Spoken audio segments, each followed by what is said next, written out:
Je suis ravi vraiment de vous rencontrer, de voir que cette soirée d'ouverture de la semaine de l'égalité fait le plein. Je dois dire, par les temps qui courent, ça me réjouit, c'est plus que me réjouir même. Monsieur le vice-recteur de l'Université de Genève, cher invité, bonsoir à tous. En tant que conseiller administratif en charge, j'espère qu'on m'entend là-bas, parce que en charge des questions d'égalité et de diversité en ville de Genève, eh bien, permettez-moi de vous souhaiter la plus cordiale bienvenue pour cette soirée d'ouverture de la semaine de l'égalité 2025 qui est proposée en collaboration avec l'Université de Genève. Comme vous le savez, chaque année, et cela maintenant ça fait 10 ans, qu'en marge de la Journée internationale des luttes féministes et des droits des femmes, la journée du 8 mars, eh bien, le service Agenda 21 Villes Durables, les bibliothèques municipales de la ville de Genève, ainsi que de nombreux partenaires associatifs et institutionnels on propose chaque année un regard nouveau, un regard aiguisé sur une thématique, et cela en la décortiquant sous l'angle du genre et de l'égalité. Eh bien, cette édition 2025 de la Semaine de l'égalité s'intitule « Le futur, c'est maintenant ». Il met le focus sur les enjeux d'égalité de genre au sein de la jeunesse. Raison pour laquelle, évidemment, nous l'avons appelé le futur, puisque la jeunesse, c'est ça. C'est le futur, c'est évidemment demain. Et cette semaine, l'objectif de nous inviter à réfléchir, à ouvrir le dialogue et surtout, encore une fois, par les temps qui courent, à s'engager. Le point de départ de cette édition a été la publication en juin de l'année passée, juin 2024, des résultats du 3e baromètre national de l'égalité portant sur la génération Z, c'est-à-dire sur les jeunes âgés de 15 à 25 ans. Et cette étude relève non seulement une perception de l'égalité que je dirais négative chez les jeunes hommes, mais aussi un écart qui se creuse entre les positions des jeunes hommes et celles des jeunes femmes sur ces questions d'égalité.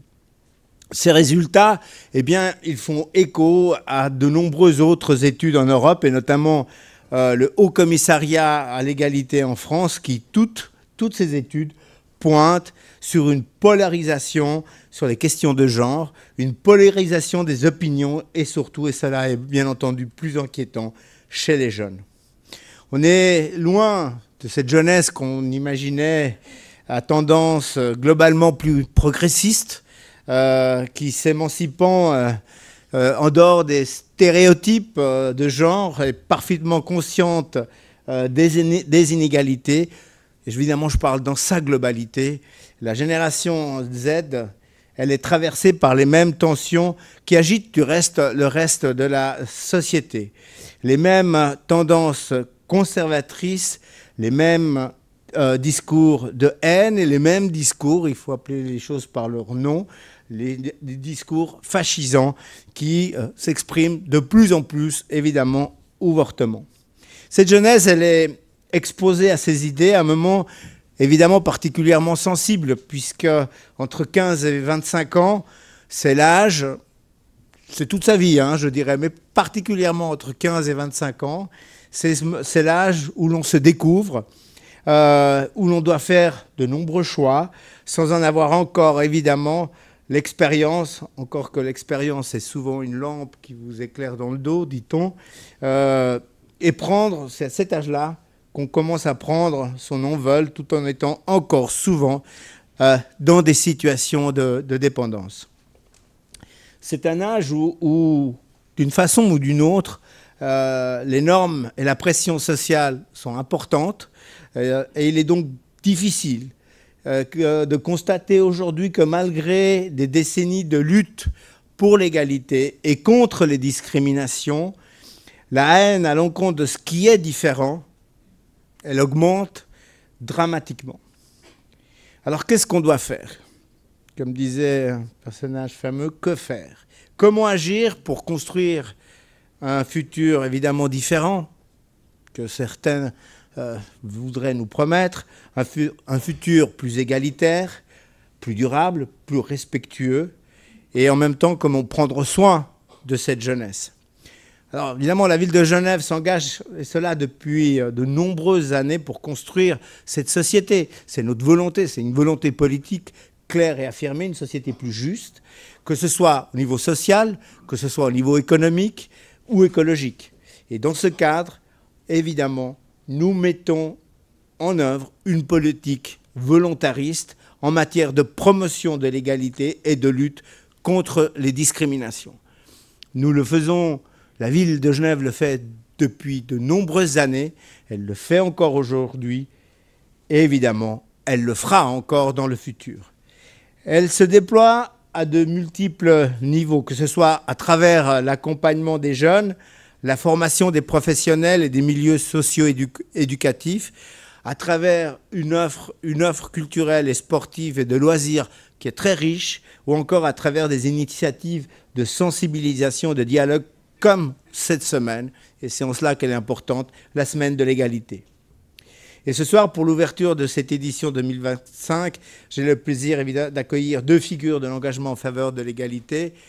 Joëlle Moret, directrice du bureau de l'égalité de la ville de Lausanne et membre de la conférence suisse des délégués à l'égalité.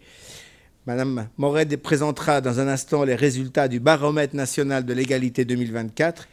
Et Pauline Ferrari, journaliste indépendante et autrice, qui mène un travail de grande ampleur pour tenter d'expliquer les divisions de la jeunesse, mais aussi pour explorer des pistes afin de créer du lien et lutter contre la montée de ces idées fascisantes, de ces idées masculinistes.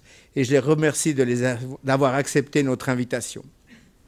Je remercie également les services municipaux qui sont impliqués dans l'organisation de la semaine de l'égalité, à savoir le service Agenda 21 Ville Durable, les bibliothèques municipales, ainsi que le service de la jeunesse qui, au vu de la thématique, apporte évidemment sa précieuse contribution à cette édition.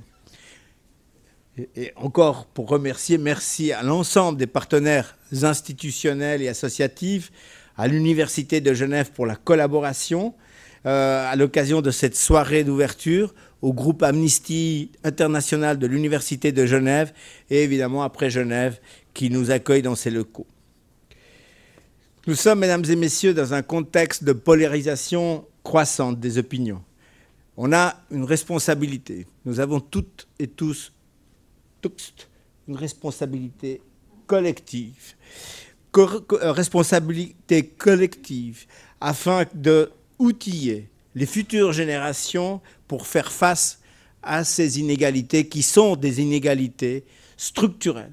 J'ai eu récemment l'occasion d'inaugurer les Assises nationales contre le racisme.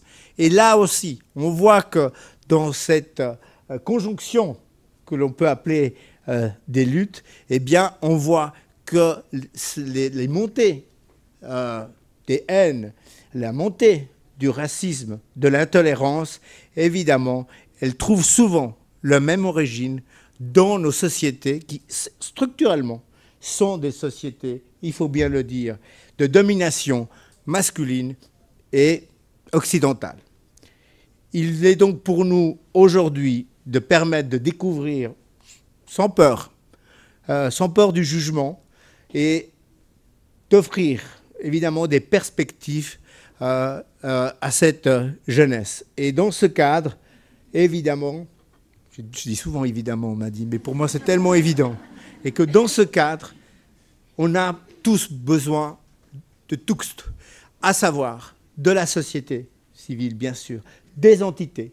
C'est une mobilisation globale et intergénérationnelle qui est nécessaire. On vit aujourd'hui un moment historique extrêmement préoccupant.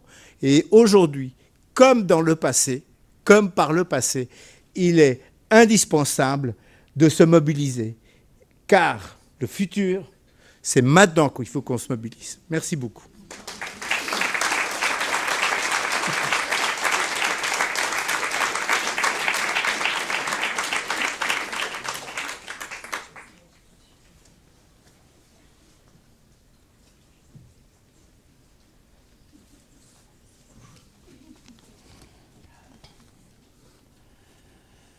Alors, bonjour à vous, moi je suis Édouard Jantal, je suis professeur de psychologie du développement et là je suis vice-recteur depuis 1 an à l'Université de Genève. Donc monsieur le conseiller administratif, mesdames et messieurs en vos titres et fonctions, mesdames et messieurs les invités, donc c'est pour moi vraiment un grand plaisir de participer à cette soirée d'ouverture. Et vraiment, alors je tiens à dire que face à là, toute l'actualité montre que nous sommes dans des bouleversements mondiaux actuels très inquiétants. Et cette semaine, du coup, elle représente bien plus qu'un événement annuel habituel. À travers toutes les manifestations, tous les événements qui sont programmés durant cette semaine pour moi représente vraiment une forme de réponse, un engagement vraiment ferme, collectif, pour défendre l'idée que chaque personne, indépendamment de son genre, doit avoir les mêmes opportunités de réussir, de s'épanouir et de contribuer pleinement à notre société. Ça semble une évidence, mais il semble que cette évidence soit un peu perdue en chemin à travers le monde. Rappelons que l'égalité du genre n'est pas seulement un droit fondamental, mais aussi une nécessité pour construire un monde plus juste, plus équitable et plus prospère.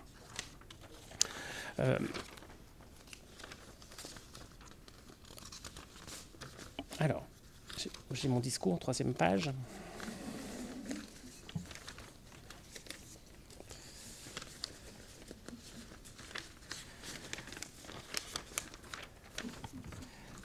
Je me suis mélangé. Voilà. Encore, au cours de cette soirée, nous allons découvrir avec les résultats de cette 3e enquête comment les inégalités de genre évoluent en Suisse selon les âges et de nombreux aspects de la vie quotidienne, que ce soit dans le domaine professionnel, éducatif, et au sein même des foyers sur les différentes tâches parentales. Ces inégalités, c'est clair, freinent le développement à la fois des membres de notre communauté, le point de vue individuel et le point de vue collectif. Au cours de ces soirées, nous allons comprendre plus particulièrement, je suis très intéressé de comprendre comment et pourquoi les idées masculinistes rencontrent une audience de plus en plus forte sur les réseaux sociaux auprès des jeunes, comme ça se confirme dans la plupart des enquêtes dans les pays européens.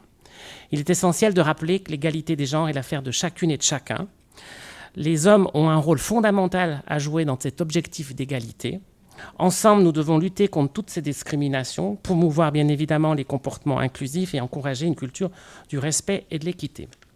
Pour notre part, à l'UNIG, nous continuons à approfondir nos actions. J'en suis très fier, en faveur de cette égalité, pour et avec nos plus de 18 000 étudiants, donc 62% d'étudiantes, et 6 400 collaborateurs et collaboratrices. Grâce au travail du service égalité, qui est au fond de la salle, vraiment une petite équipe qui est ultra dirigée par Juliette Labarthe, qui fait un travail remarquable depuis des années. Nous venons de valider un nouveau plan d'action, égalité et diversité, pour les 4 prochaines actions.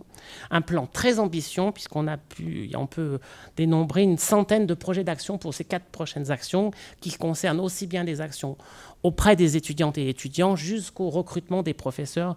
Et on sait qu'il y a, pour l'instant, même si on progresse, si on est fort, si on est même exemplaire en Suisse, on est loin encore des 50%. Voilà. Mais on va y arriver.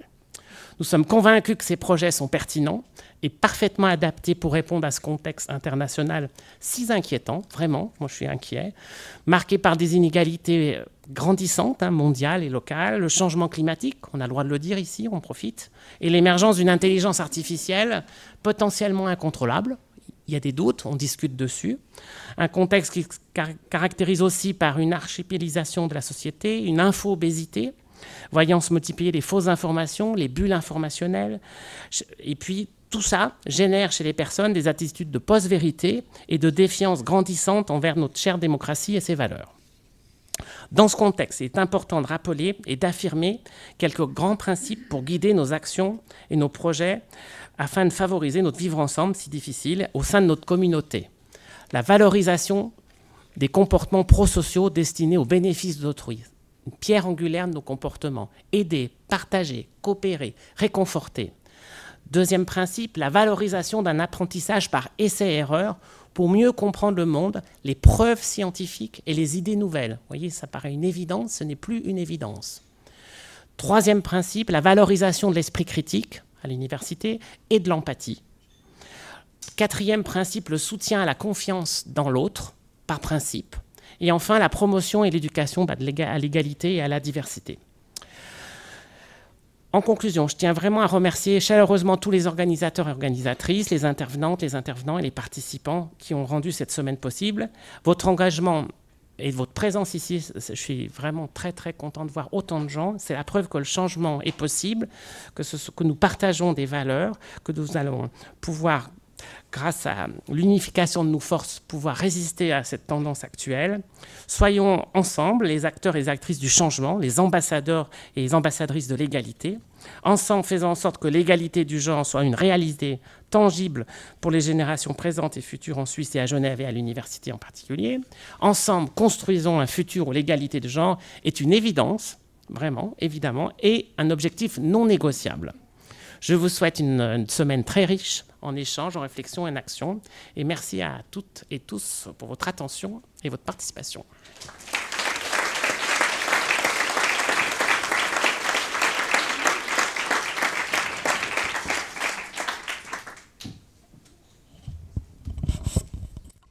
Bonsoir. Bienvenue à cette soirée d'ouverture de la Semaine de l'égalité. Promis, c'est le dernier discours. Je m'appelle Lynn Molino, je suis la chargée de l'organisation et de la coordination de la Semaine de l'égalité en ville de Genève pour le service Agenda 21 Ville Durable. Et je vais profiter de vous donner quelques détails sur ce programme de cette belle édition 2025, Le futur c'est maintenant, qui commence ce soir et se poursuit jusqu'au 14 mars prochain. La thématique transversale étant la jeunesse, la programmation propose plusieurs événements qui mettent à l'honneur des personnalités jeunes afin de donner voix à une génération dont on parle beaucoup mais qu'on entend peu. Dans ce même esprit, plusieurs ateliers sont proposés à destination des publics jeunes pour offrir des opportunités à cette génération de mettre en dialogue, réfléchir et imaginer des réponses aux enjeux d'égalité et d'inégalité de genre. Au programme donc des invités, des rencontres, des tables rondes se succéderont. Ces ateliers participatifs offrant des pistes de réflexion et d'action tant collectives qu'individuelles prendront place ces 10 prochains jours. Notamment un atelier de création de mèmes pour faire face au discours de haine sur les réseaux sociaux demain à la bibliothèque de la Cité. Un atelier d'empouvoirment pour réfléchir collectivement à l'impact des nombreuses actualités traitant de violences sexistes et sexuelles sur les réseaux sera proposé par l'association Viol Secours dimanche 9 mars. Et 2 ateliers pour les jeunes pour se former à la création de podcasts et aux outils de la radio seront animés par le Lab de Décadré. Cette équipe de jeunes journalistes radio nouvellement formés à l'exercice enregistrera jeudi 13 mars prochain à la Bibliothèque de la Cité une émission sur les questions d'égalité de genre chez les jeunes en direct et en public. Une occasion exceptionnelle d'écouter les jeunes parler dès le. Venez. Du côté des invités, nous aurons le plaisir d'accueillir Dr Capote et Colline de Senarclan, 2 pointures du domaine de l'éducation aux enjeux de genre, de sexualité et de consentement, pour une discussion qui abordera l'importance de l'accès des jeunes à une éducation à ces enjeux et les nombreuses levées de boucliers que suscitent ces cours.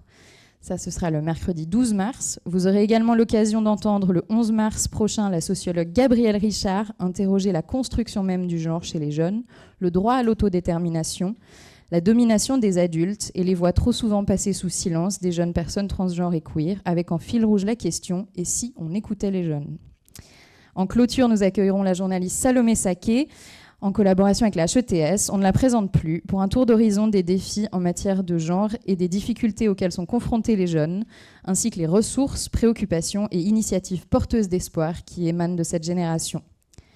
Vous aurez également l'occasion de découvrir des projets culturels, dont la pièce de théâtre Viril, qui interroge les mythes de la masculinité et de la virilité, le film La leçon de piano, qui est projeté par le comité de jeunes d'écran libre au cinéma du Grutli, et enfin une journée de sensibilisation qui aura lieu dans le hall du Nimaï avec des stands en lien avec la Journée internationale des luttes féministes et des droits des femmes jeudi. Je vous invite à consulter l'entièreté du programme qui se trouve sur des dépliants que vous trouvez sur les tables à l'entrée et également sur le site www.semaine-égalité.ch. Sur ce même site web, ainsi qu'en format papier dans les bibliothèques partenaires, vous trouverez, et vous les trouvez également à l'entrée ce soir, vous pourrez découvrir la dernière édition de la bibliographie Égalité, qui contient des pistes de lecture pour vous plonger dans les nombreuses intersections entre les thématiques de jeunesse et d'égalité de genre. Ces références sont issues des riches collections des bibliothèques municipales, de la bibliothèque Filigrane et de la bibliothèque de l'Université de Genève. Cette bibliographie et l'emprunt auprès des bibliothèques sont totalement gratuits, donc profitez-en. Pour finir, j'aimerais dire un immense merci donc à l'ensemble des partenaires sans qui ce programme et cette bibliographie ne seraient pas aussi riches. Les bibliothèques municipales avec qui donc, nous co-organisons cette semaine de l'égalité, le service égalité-diversité et les bibliothèques de l'Université de Genève, la bibliothèque Filigrane et F Information, la HETS, le groupe de liaison des associations de jeunesse, Amnesty International et son groupe de l'UNIGE, les cinémas du Grutli, le théâtre le 12-18, le FIFDH, les associations Viol Secours, Décadré et Transparent. Je remercie encore l'Université de Genève pour la collaboration ce soir. Merci à Pauline Ferrari et Joël Moret d'avoir accepté notre invitation. Merci à Régine Buchère qui s'occupe de la modération tout à l'heure. Je précise que ce format sera un peu particulier, mais afin de donner la voix aux jeunes, c'est le groupe donc Amnesty International de l'UNIGE que je remercie qui posera les questions tout à l'heure. Mais heureusement, il y aura un moment de verré ensuite si vous avez des questions que vous souhaitez absolument poser aux invités, qui sera aussi l'occasion d'avoir des moments d'échange plus informels. Un très grand merci également à la librairie Fahrenheit 451 qui est à l'entrée pour celles qui sont arrivées un peu à la DER, vous les avez vus installés. Vous aurez donc l'occasion d'acheter les livres de Pauline Ferrari et du reste des invités de la Semaine de l'Égalité. Vous avez la chance ce soir en avant-première, 2 jours avant leur sortie officielle, d'aller formats poche du livre de Pauline Ferrari qu'on a réussi à obtenir grâce à la librairie. Donc ils sont sur le stand. Vous aurez l'occasion de vous faire dédicacer vos livres également si Pauline est d'accord. Elle est d'accord, elle me l'a dit avant. Et enfin, merci donc à l'Espace qui nous accueille et à Pierre Venet, le régisseur de ce lieu, et à toutes les personnes investies à la mise en place de cet événement, que ce soit à la technique, à la production, pour la verrée, etc. La discussion sera donc suivie de ce moment informel. Je vais maintenant céder la parole à Joël Moret, qui est donc la directrice du bureau de l'égalité de la ville de Lausanne et membre du comité de la conférence suisse des délégués à l'égalité, qui va vous présenter les résultats du baromètre national de l'égalité 2024. Merci immensément pour votre présence si nombreuse et une excellente soirée.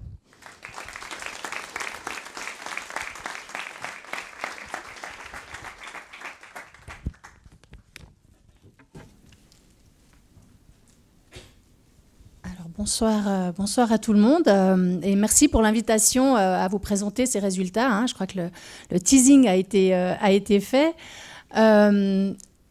Alors l'objectif de ce baromètre, c'est un baromètre qui est publié tous les 3 ans. C'est de rendre compte de l'état des perceptions, l'état des attentes aussi de la part de la population suisse en matière d'égalité entre les genres en Suisse. Donc c'est un baromètre qui est mandaté par la conférence suisse des délégués à l'égalité, qui est donc l'organe qui regroupe les délégués à l'égalité des cantons, de la Confédération et de certaines villes, dont la ville de Genève et la ville de Lausanne. Alors pour cette édition du baromètre, cette 3e édition, effectivement, un éclairage sur la génération, cette fameuse génération Z, donc ces jeunes de 16 à 25 ans. Cette génération, ça a été dit, qui est en train de devenir adulte maintenant, dans un monde où l'égalité est une valeur assez souvent affichée, mais où les inégalités, je pense qu'on le sait, persistent. Alors la question, c'était évidemment comment est-ce que ces jeunes perçoivent cette réalité. Il n'y a plus beaucoup de suspense, je crois que les réponses vous ont déjà été données. Avant d'entamer ces résultats, peut-être quelques mots sur le contexte suisse, parce que l'idée de cette présentation du baromètre, c'est aussi un petit peu d'introduire 2-3 éléments du contexte suisse avant la conférence de Pauline Ferrari. Donc, l'égalité, on sait qu'elle est inscrite dans le droit en Suisse depuis maintenant plusieurs décennies, donc notamment depuis 1981 avec l'inscription dans la Constitution du principe d'égalité. Mais toutes les statistiques montrent qu'elle n'est pas encore dans les faits. En Suisse d'ailleurs, comme ailleurs. Donc un petit détour par quelques chiffres, sans doute que vous les connaissez, mais c'est jamais non plus mal de les rappeler, et surtout ça permet de les mettre en regard avec cette perception ensuite que les jeunes de Suisse ont sur l'état de l'égalité. Alors on va commencer avec une bonne nouvelle quand même par rapport à ces statistiques. Dans le domaine de la formation, les femmes sont aujourd'hui plus nombreuses à atteindre une formation tertiaire que les hommes. Ce qu'on sait en revanche, c'est que le choix des professions, le choix des filières reste extrêmement genré et toujours très très marqué par des différences effectivement entre les genres. Et puis ce niveau d'éducation élevé, il se reflète pas dans les statistiques qui sont liées au monde professionnel. Donc un chiffre quand même qu'on connaît, mais qui est un peu inévitable quand on donne des statistiques, c'est la question de l'écart salarial. En Suisse, les chiffres de 2020, mais ils ont évolué pas dans le bon sens un tout petit peu depuis, disent que 18%, les femmes gagnent 18% de moins que les hommes. Et que sur ces 18%, il y a à peu près la moitié de cette somme, finalement, qui est une part qu'on peut expliquer par différents critères, et encore on peut discuter de cette part expliquée, donc il va s'expliquer par le taux d'activité, par le niveau de responsabilité, etc. Mais la moitié, elle est inexpliquée. Ça veut dire qu'on est dans de la pure discrimination salariale. Et alors là, je vous donne des chiffres, mais concrètement, ça veut dire qu'à la fin de l'année, les femmes, elles gagnent uniquement cette part inexpliquée, 8 600 francs de moins que les hommes. Donc on n'est pas dans des chiffres qui sont négligeables. Les femmes, elles adaptent aussi largement leur activité professionnelle à leur situation familiale. Là aussi, un chiffre. La plupart des mères en Suisse travaillent à temps partiel. Elles sont à peu près 20% à travailler à plein temps. Et puis on a la proportion inverse chez les hommes. Et là, je ne parle pas des femmes et des hommes dans leur totalité, mais je parle des pères et des mères. Donc 20% des mères travaillent à temps plein et 80% des pères en Suisse travaillent à temps partiel. À temps plein aussi. C'était clair ? Oui. Alors, sans surprise, les femmes sont aussi beaucoup moins nombreuses à occuper des postes à responsabilité. On le sait, elles sont aussi beaucoup moins nombreuses parmi les élus politiques. Aux chambres du Parlement national en 2023, on avait entre 35 et 38% de femmes qui ont été élues. Dans les législatives cantonaux, on est à 33%. Dans les exécutifs cantonaux, on est à 31% pour la Suisse. Et puis, un dernier chiffre important aussi, c'est celui des violences domestiques, où 70% des victimes sont des femmes et les 3/4 des prévenus pour violences domestiques, encore une fois, sont des hommes. Alors voilà, ça c'est pour planter un petit peu le décor. Et alors maintenant, comment est-ce que la population suisse perçoit cette égalité ? Un premier constat qui... j'allais dire il est frappant, mais peut-être qu'il n'est pas si surprenant que ça, c'est que les hommes et les femmes, elles ne vivent pas du tout l'égalité de la même manière. Alors un chiffre pour commencer, environ 2/3 des hommes qui ont été sondés, on parle de 2500 personnes qui ont été sondées dans l'ensemble de la Suisse, donc environ 2/3 des hommes pensent que l'égalité, elle est déjà bien avancée. Alors les chiffres que je viens de vous donner montrent que voilà, il n'en est pas tout à fait, c'est pas tout à fait le cas. Et puis environ 2/3, donc la même proportion des femmes par contre estiment qu'on est encore loin de l'égalité. Donc c'est quand même quelque chose qui est assez marquant. Si on entre un petit peu plus, et là je ne parle pas encore des jeunes, je parle de l'ensemble des personnes qui ont été sondées, et qui est représentatif évidemment. Je suis désolée pour les personnes qui sont dans le coin là-bas, parce que j'ai quelques graphiques que vous allez sans doute avoir du mal à voir. J'en ai pas beaucoup, et puis voilà, c'est des graphiques qui illustrent. Voilà, ça peut passer. Donc si on entre un peu dans une analyse détaillée, on voit que l'ensemble des personnes qui ont été sondées pensent que l'égalité, elle est atteinte en matière de formation. Et ça reflète finalement l'état des statistiques que je vous ai donné tout à l'heure.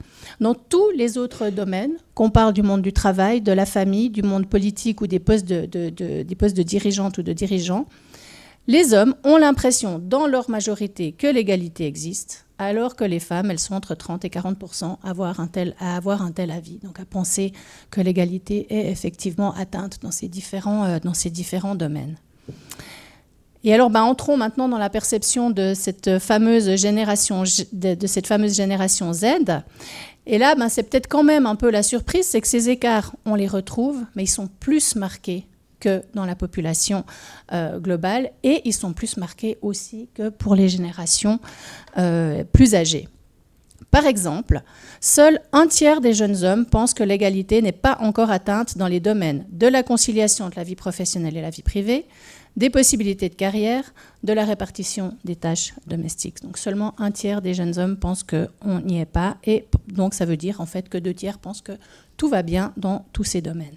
Et ces perceptions, elles sont bien différentes de celles des jeunes femmes. Les jeunes femmes sont en vert foncé sur le graphique, mais ce qui est peut-être un peu plus surprenant, elles sont aussi assez différentes de celles des hommes des générations plus âgées. À noter aussi que les jeunes femmes semblent un peu moins préoccupées aussi que les femmes plus âgées par l'état de l'égalité. Alors pourquoi cet écart? Il y a quelques explications qu'on peut avancer. D'une part, c'est la question des expériences différentes. À moins de 25 ans, on n'a pas encore été confronté de la même manière aux réalités du monde du travail, peut-être aux écarts de salaire, peut-être aussi à la conciliation entre vie privée et vie professionnelle. On sait aussi que l'arrivée du premier enfant est en général un moment assez marquant dans cette question. Un deuxième élément d'explication se trouve sans doute dans un sentiment d'incompréhension chez certains jeunes hommes. Et là, je pense qu'il y a évidemment un élément qu'il faudra creuser, que le baromètre n'a pas creusé, mais je pense qu'on aura aussi peut-être quelques éléments ensuite. Ces jeunes hommes qui donc ont l'impression que l'égalité, elle est déjà acquise, ou alors que les revendications actuelles, ça les concerne pas.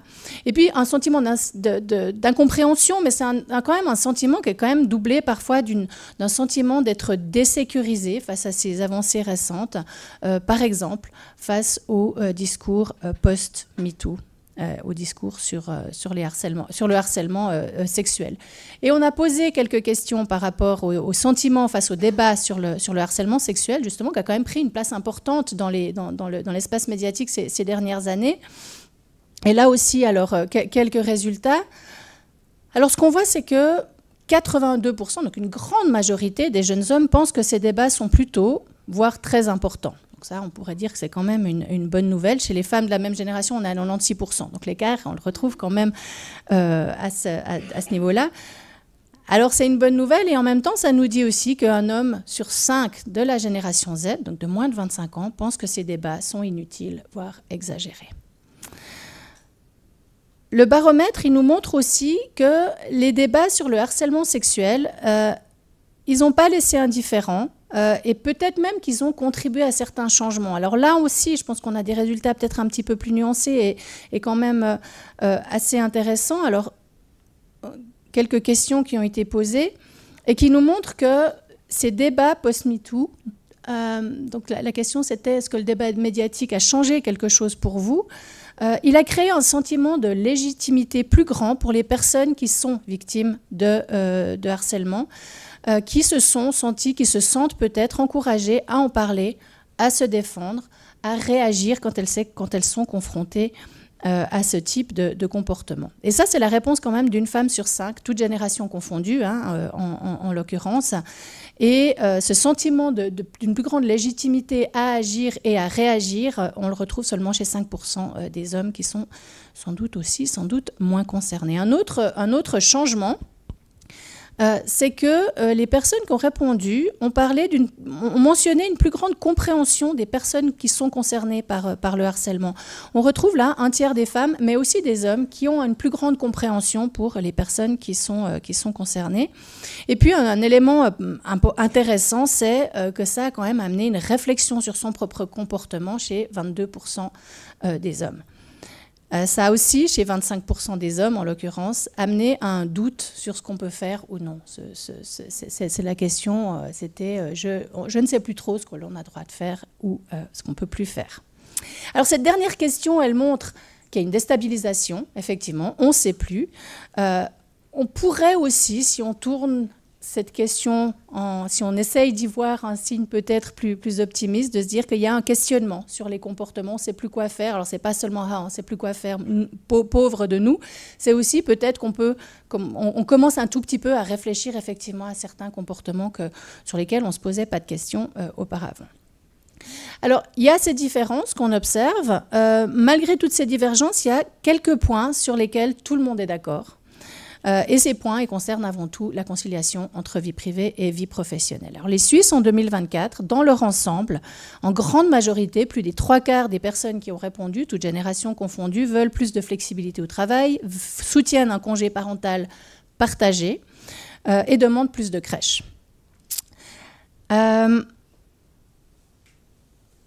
aussi, quelques chiffres. Le graphique est peut-être un tout petit peu plus difficile à lire, mais ce qu'on y voit, c'est que, par exemple, plus de 70% et là on est dans la génération Z de nouveau, hein, dans les jeunes répondants, plus de 70% sont en faveur de plus de places de crèche, sont en faveur d'un congé paternité plus long que les 2 semaines qui sont actuellement autorisées, et sont aussi pour l'introduction d'un congé parental réparti entre les 2 parents.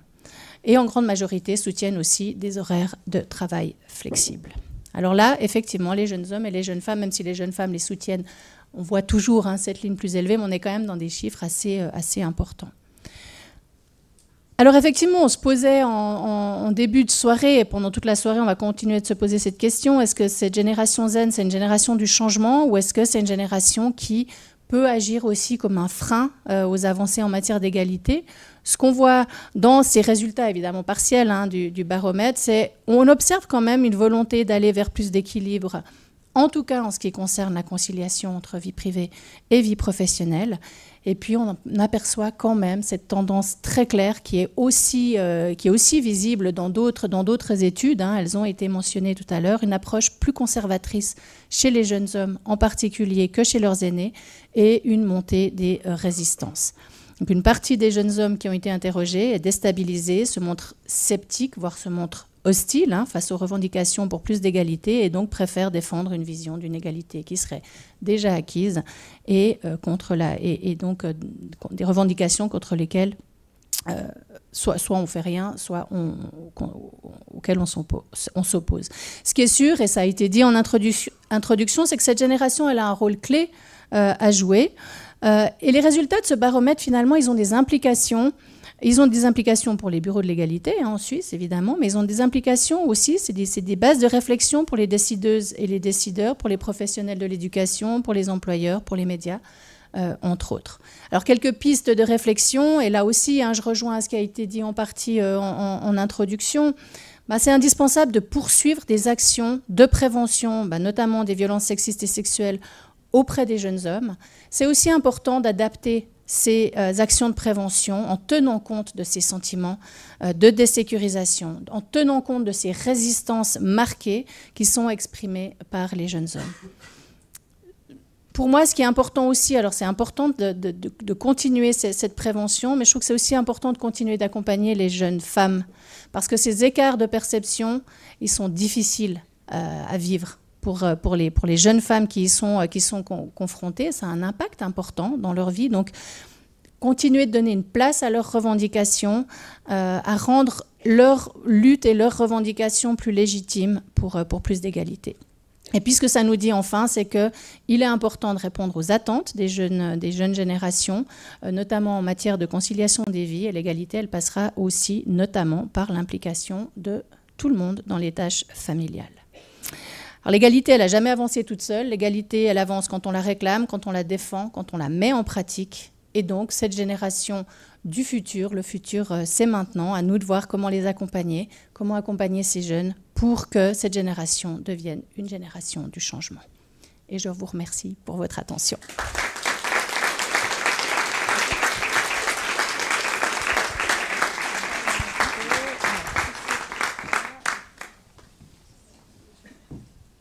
C'est à vous. Les deux micros sont ici.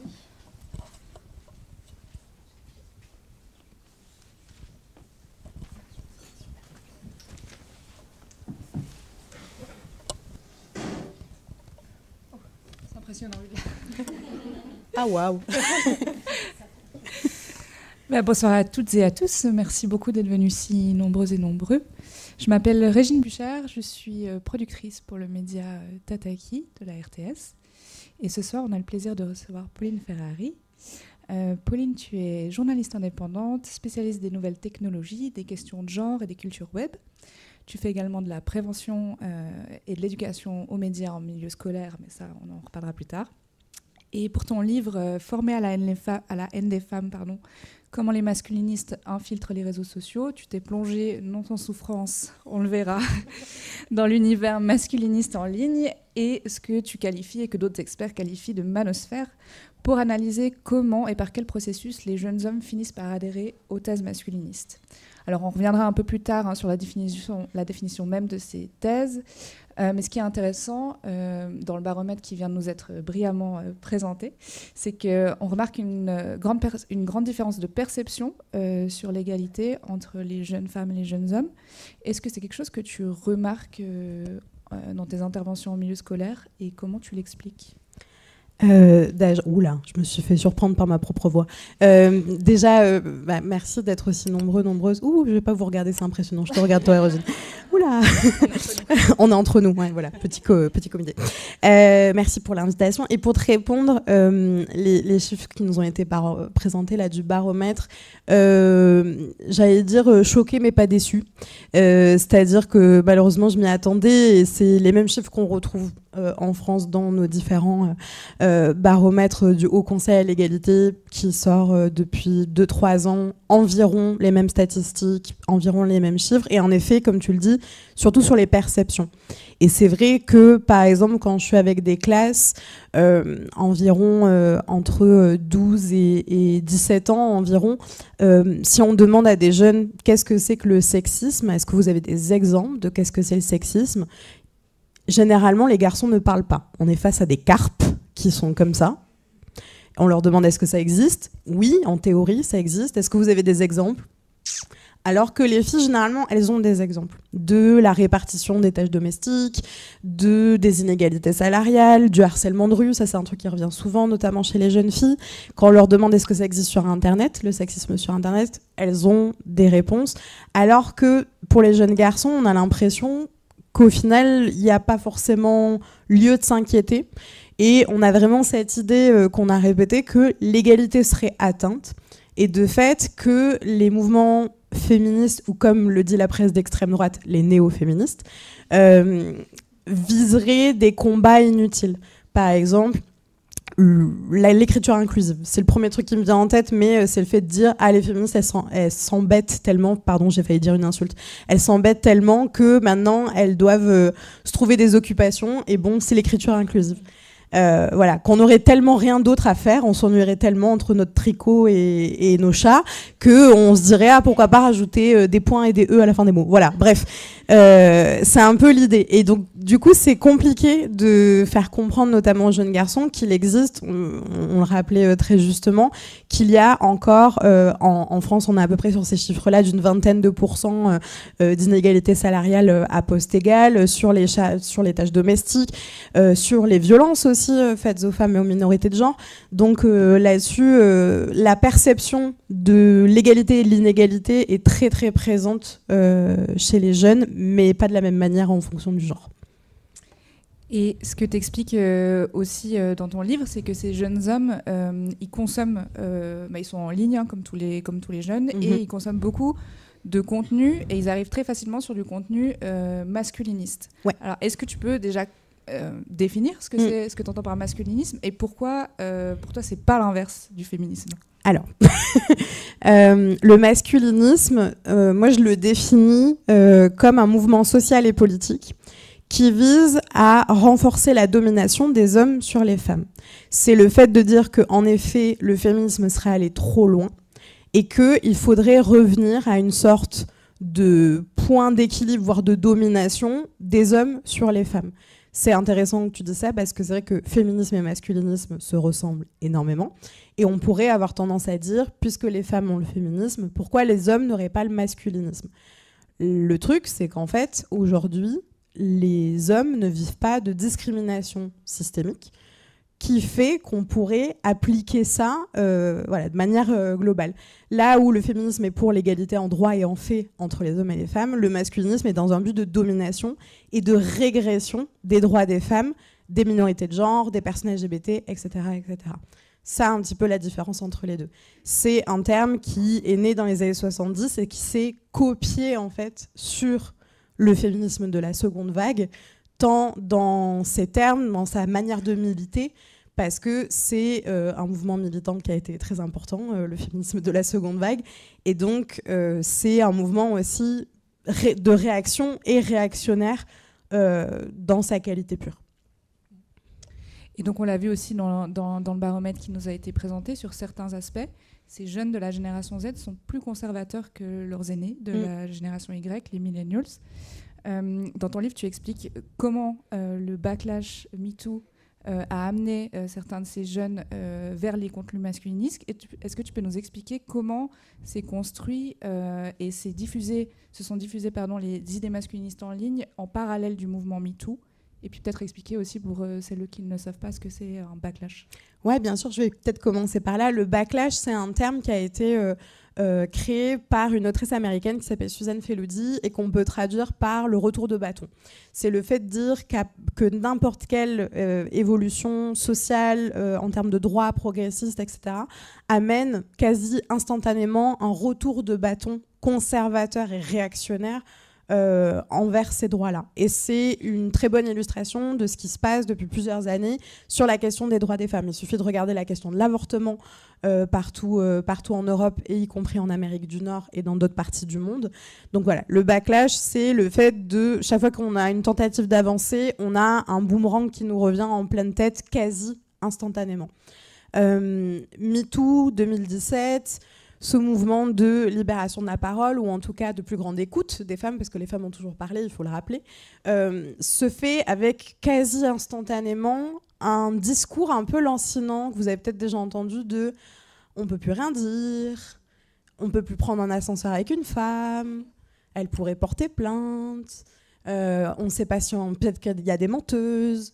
Ce genre un peu de discours café du commerce, moi j'appelle ça, mais qu'on peut entendre dans les repas de famille, au travail, ce genre de choses. Et en fait, ça, c'est du discours masculiniste. Le discours masculiniste, si on reste dans cette idée que c'est de la domination des hommes sur les femmes, il y a cette idée aussi qu'il y aurait un immense complot en fait féministo-LGBT de gauche qui viserait à mettre tous les hommes en prison. D'accord ? Ça paraît drôle, mais c'est très réel, malheureusement. Et donc, du coup, il y a eu un peu, dans ces sphères masculinistes qui existaient déjà bien avant MeToo sur Internet, depuis le début des années 2000, sur certains forums.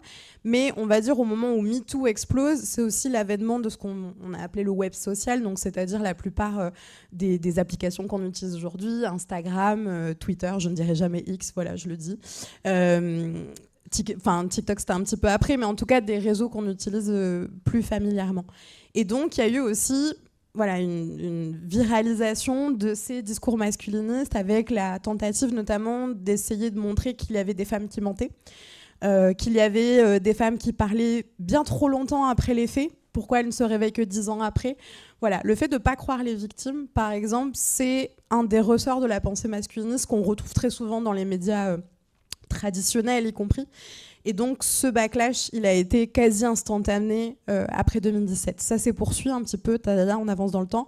2020, confinement. On a tous et toutes passé énormément de temps sur Internet, ce qui était normal, mais les masculinistes aussi.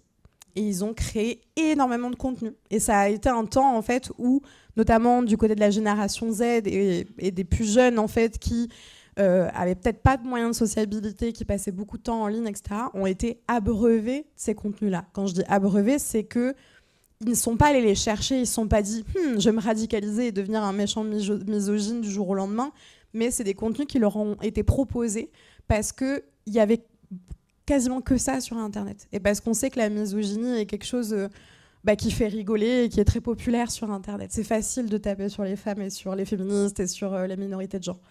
Et ce qui nous amène à un point, peut-être qu'en 2022 vous l'avez suivi, c'est le procès de Johnny Depp contre son ex-épouse Amber Heard, procès de star, procès en diffamation, on peut se dire qu'est-ce qu'on en a à faire. Ça a été une démonstration de comment on peut manipuler l'opinion publique, et si c'est un truc qui vous intéresse, je vous invite à aller voir le super documentaire de Cécile Delarue, La fabrique du mensonge, qui explique comment en fait il y a eu une campagne de désinformation, de partage de fake news visant à manipuler l'opinion publique, et que cette manipulation, elle a été faite par des streamers, des youtubeurs, des créateurs de contenu masculinistes, avec pour but de réhabiliter la réputation d'un homme accusé de violence conjugale. Tout simplement. Et à partir de 2022, moi c'est ce que j'ai observé dans le livre, et je l'ai écrit en 2023, c'est qu'il y a eu un shift. Il y a eu quelque chose qui s'est passé en termes médiatiques, dans les classes, au niveau de l'opinion publique, où ça devenait OK de remettre en cause la parole des victimes. Là où, en 2020, j'avais l'impression que c'était des pas encore timides. En 2017, on croyait encore un petit peu plus les victimes. On est sur une dégradation. Tous les procès en diffamation qu'on peut avoir en France, on en a énormément en ce moment, vraiment, c'est le kiff. Ça montre à quel point aussi il y a quelque chose qui est très fort. Et puis, bon, vu ce qui se passe aux États-Unis en ce moment, voilà, on est sur quelque chose de procédure bâillon et en tout cas le fait de remettre tout ça en question. Pardon, j'ai trop parlé, excuse-moi. Non, c'est très bien. Mais du coup, ces mythes autour de MeToo et autour de l'égalité, tu les entends dans toutes les classes dans lesquelles tu passes? Oui. Oui, et c'est important de le dire parce que ça fait 4-5 ans que je fais de l'éducation média à l'information maintenant. Je travaille en région parisienne, mais pas que, dans plein de types d'établissements, dans plein de milieux socioculturels différents. Et en fait, il y a des mythes qui reviennent comme ça de pourquoi les femmes parlent 10 ans après. Cet homme, il a été acquitté, donc ça veut dire qu'il est innocent, donc reprendre un peu les termes juridiques aussi. Et celui qui revient le plus souvent, c'est de toute façon, ces femmes, elles font ça pour l'argent. Elles font ça pour l'argent, etc. Et c'est dur d'expliquer à des élèves de 14 ans que non, en France en tout cas, les 60 000 € d'amende auxquels vous allez être punis pour, par exemple, pornodivulgation, ça ne va pas dans la poche de la victime. On ne gagne pas 60 000 € quand on porte plainte. Ça va dans les poches de l'État et souvent, ça coûte plus cher aux victimes de porter plainte, de témoigner, de couvrir des frais d'avocat plutôt que de ne rien faire. Et donc ça, c'est aussi un apprentissage à faire, mais si personne ne le fait avec eux, et puis moi, ce que je dis souvent, c'est que j'interviens 2 heures avec une classe, avec des professeurs qui sont un peu sensibilisés déjà à la question. Et je peux pas faire toute l'Île-de-France, je peux pas faire toute la France, je peux pas faire toute la Suisse, je peux pas en fait. On a besoin aussi de former les professeurs, former les professionnels qui travaillent avec les jeunes, les parents, etc. Mais oui, c'est des mythes qui viennent à toucher les jeunes filles aussi. C'est-à-dire que pendant le procès d'Amber Heard a témoigné de violences sexuelles qu'elle aurait subies. J'ai vu un tweet qui m'a beaucoup marqué, parce que tout le monde se moquait d'elle, comme quoi elle mentait, etc. Et il y a un tweet qui m'a beaucoup marqué qui disait « Mais Amber Heard, elle verra jamais votre tweet disant que c'est une menteuse et que c'est une sorcière et qu'elle ment mal. Mais peut-être que votre amie qui a vécu des violences et qui comptait vous en parler n'osera jamais le faire parce que vous trachez une femme qui a témoigné de violence. » Et je pense que c'est ça l'essentiel aussi, c'est de rappeler aux jeunes filles qu'elles sont légitimes de pouvoir parler des violences qu'elles subissent, etc. Et qu'on est aussi, comme le montrent très bien les chiffres du baromètre, dans une génération qui se polarise, mais qui n'arrive pas à se parler aussi. Parce que du coup, ça en vient à ce que les garçons soient d'un côté dans une certaine vision de la virilité, de la masculinité, et les filles de l'autre. Les filles n'osent pas forcément parler de ce qui leur arrive.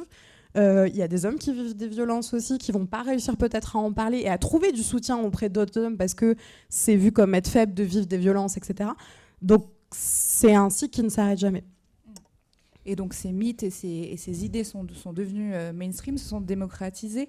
Et en ligne, elles ont passé de peut-être modèles plus niches, donc sur des forums comme, pour celles qui connaissent 4chan ou jeuxvideo.com, à des plateformes beaucoup plus mainstream comme Instagram ou TikTok. Est-ce que tu peux expliquer un peu cette migration et puis quel est le rôle des algorithmes là-dedans ? Ouais, bien sûr. Alors, moi, quand j'étais adolescente, j'ai 30 ans, donc après une quinzaine d'années, en fait, ces contenus-là masculinistes, ils existaient déjà, mais il fallait aller les chercher. Souvent, vous tapiez sur Google « Comment draguer une fille ?» et vous tombiez un peu dans des vannes d'Internet. Mais en tout cas, c'était des niches d'Internet. C'est-à-dire, c'était des gens qui se connaissaient entre eux et qui interagissaient entre eux. Ça ne veut pas dire qu'on ne tombait pas dessus par hasard, mais ça voulait dire qu'en tout cas, il y avait un processus de recherche. Là où ce que je remarque aujourd'hui, c'est que si on montre une photo de certains influenceurs masculinistes dans une classe de jeunes et qu'on leur demande qui en a déjà vu au moins un, 90% de la classe lève la main. C'est terrifiant. Enfin, ça ne veut pas dire qu'ils consomment ce contenu régulièrement. Ça veut dire qu'au moins, c'est des choses qui sont apparues dans leur fil d'actualité. Et c'est ça qui est inquiétant. Je pense qu'il y a eu une vraie stratégie marketing avec la professionnalisation de l'influence au début des années 2010. C'est-à-dire que c'est devenu un métier, en fait, d'être créateur, créatrice de contenu. J'ai envie de dire pour le meilleur comme pour le pire. Et donc, il y a des gens comme à l'extrême droite, y compris dans la misogynie et le masculinisme, qui se sont professionnalisés dans cette haine des femmes et des minorités, qui ont commencé à vendre des formations pour devenir un homme alpha, qui ont commencé à vendre des stages où on se met tout nu pour aller pousser des voitures en forêt. Je rigole même pas. J'ai vu des choses. Ça existe. Ou vendre des e-books, comment avoir un numéro de téléphone en moins de 30 secondes dans la rue. C'est des choses qui existaient déjà avant sur Internet, mais qui sont beaucoup plus accessibles. Et donc ces influenceurs-là, je vais parler au masculin parce que la plupart sont des hommes, ces influenceurs-là du masculinisme, en plus de vendre des produits, ils vendent des idées. Et ces idées, si on voit un peu une version économique du marché des idées sur Internet, c'est des idées qui sont hyper populaires. Parce que ça peut être des hommes qui vont avoir un ton un peu drôle, ou alors ils vont dire des choses que personne n'oserait dire, ils vont avoir des montages très dynamiques. Peut-être que quand vous étiez adolescent, vous regardiez le Raptor Dissident, qui était qui est toujours d'ailleurs un youtubeur masculiniste d'extrême droite, qui était très populaire, y compris chez des gens qui sont maintenant de gauche. Parce que voilà, c'était un peu subversif. Donc il ne faut pas oublier qu'il y a eu tout ce processus-là de professionnalisation, l'arrivée de nouvelles plateformes avec des nouvelles règles algorithmiques. Et ce qu'on constate, c'est que des plateformes comme TikTok, par exemple, sont des catalyseurs de radicalisation. Et c'est pas que moi qui le dis, il y a eu une superbe enquête du Wall Street Journal à l'été 2021 qui avait créé, je crois, c'était une centaine de faux comptes avec des intérêts de départ différents, le sport, la politique, la santé mentale. Et il laissait tourner l'algorithme, plein d'heures. Et en fait, tous les profils se radicalisent. C'est-à-dire qu'un profil politique sur « je suis intéressé par la politique » finit sur des comptes néo-nazis. Un profil sur la santé mentale finit sur des comptes d'incitation au suicide. Ce genre de choses. On remarque la même chose sur certains centres d'intérêt liés à la masculinité. Par exemple, je vais faire très cliché et stéréotype de genre, j'en suis désolée, le jeu vidéo, le fitness, certains mouvements de développement personnel, masculin sacré, ouverture de chakras, ce genre de choses. Voilà, pardon, je fais très cliché, mais vous avez compris. On a des centres d'intérêt comme ça qui amènent, sur certaines plateformes dont TikTok, et la séduction, bien sûr, l'amour, le couple, la sexualité, qui amènent vers une radicalisation, vers des idées masculinistes. Et ça, parce que, en fait, les contenus masculins, qu'on les aime ou qu'on les déteste, ils nous font réagir. Soit c'est des contenus qu'on adore et du coup, on engage avec le contenu, on like, on commente, on partage à nos amis, etc. Soit on déteste, mais dans tous les cas, on regarde jusqu'au bout, parce qu'on ne peut pas s'empêcher de regarder. Ce n'est pas des contenus qui laissent indifférents et qu'on peut swiper en se disant « Ah, j'y pense plus ». Non, on va peut-être réagir en commentaire en disant « C'est n'importe quoi ce que tu racontes », mais dans tous les cas, on interagit avec le contenu. Et il faut savoir que la plupart des algorithmes sont des boîtes noires, on ne sait pas vraiment comment ça fonctionne, mais ce qu'on remarque, c'est que plus on interagit avec un contenu, plus ce contenu est considéré comme étant populaire par l'algorithme. Donc il remonte dans la place algorithmique, va être présenté à encore plus de monde. Tout ce monde-là va avoir la même réaction que vous, c'est-à-dire soit aimer, soit détester. Parce qu'on est sur ce qu'on appelle le web affectif, c'est-à-dire on est un espace Internet qui est dominé par nos émotions, que ce soit la rage, la colère, la tristesse, l'émotion, etc. Et donc, plus c'est des vidéos populaires, plus ça remonte dans l'algorithme. Et du coup, les plateformes de réseaux sociaux, dont TikTok, n'ont aucun intérêt à modérer ou censurer ces contenus. C'est pour ça qu'on se retrouve avec des vidéos, pardon pour le langage, d'un influenceur français qui s'appelle Alexis Chen, qui fait des vidéos en disant « les femmes, c'est toutes des putes ». Et c'est des vidéos qui atteignent les centaines de milliers de likes et qui ne sont pas enlevées des plateformes. Alors que si on regarde dans les règles de communauté, c'est des vidéos qui devraient être supprimées. Mais elles sont tellement populaires qu'elles rapportent de l'argent à la plateforme et à l'influenceur, donc on l'enlève pas. Et c'est comme ça que ça continue à se propager. Tu en as toi-même fait l'expérience, hein. Tu t'es mis dans la peau de Jules, 13 ans, qui vient de vivre une rupture et qui ouvre TikTok. Oh oui. Et il t'a fallu, je crois, 7 minutes avant de tomber sur du contenu masculiniste. Ouais, j'avais fait une expérience, parce que moi, quand j'allais dans les classes, les gamins, ils me disaient ouais, mais madame, j'ai vu ça sur TikTok et tout. Et je me disais, oui, mais moi, je vais avoir 30 ans. Mon TikTok, il y a des vidéos de nettoyage de piscine et des... C'est hyper satisfaisant, me jugez pas, d'accord ? Et il y a des gens qui ont rigolé trop fort pour qu'il n'y ait que moi qui les regarde. et de chats mignons et de contenu féministe. Enfin voilà, c'est normal. Et donc du coup, je me suis dit bon, il faut faire ce travail-là aussi, de me mettre à leur place. Et du coup, j'avais créé 2 comptes. Le premier compte, c'était d'un jeune garçon d'une 20aine d'années qui en effet venait de vivre une rupture. Et je m'étais dit, là, j'interagis avec le contenu, je like, etc., pour voir un peu comment l'algorithme me dit d'aller. Et première vidéo mascu, c'était au bout de 7 minutes. Première vidéo de coach en séduction, c'était au bout de 11 minutes, je m'en rappelle très bien, parce que c'était Alexis Chance qui disait « Est-ce que tu veux pécho des 11 sur 10 ?» Donc des femmes très très belles. Voilà. Et après, je me suis dit, ma méthode n'est pas très scientifique, on s'avoue, hein, c'est moi sur mon téléphone, sur mon canapé, d'accord, ok, c'est... Voilà. J'ai fait une seconde expérience avec un profil où là, j'ai indiqué avoir 16 ans, et donc être un jeune garçon de 16 ans. Et là, je me suis dit, j'interagis pas avec le contenu, juste je scrolle et je vois ce qui arrive. Et là, je suis tombée sur du contenu masculiniste au bout d'une dizaine de minutes. L'année dernière, ou il y a 2 ans, l'université de Belfast, au Royaume-Uni, a fait la même expérience que moi, mais de manière scientifique, avec beaucoup de comptes. Et eux, ils sont arrivés à une moyenne de 20 minutes. Au bout de 20 minutes, on arrive sur du contenu masculiniste quand on est un jeune garçon. Je crois que c'est eux entre 13 et 16 ans. Voilà, ça vous laisse un peu voir sur TikTok, spécifiquement. Voilà, ce genre de statistiques. Et ce qui est intéressant, c'est que, comme tu l'expliquais, le contenu masculiniste n'en a pas toujours l'air, en fait. Souvent, c'est effectivement des conseils en séduction, même de la musculation.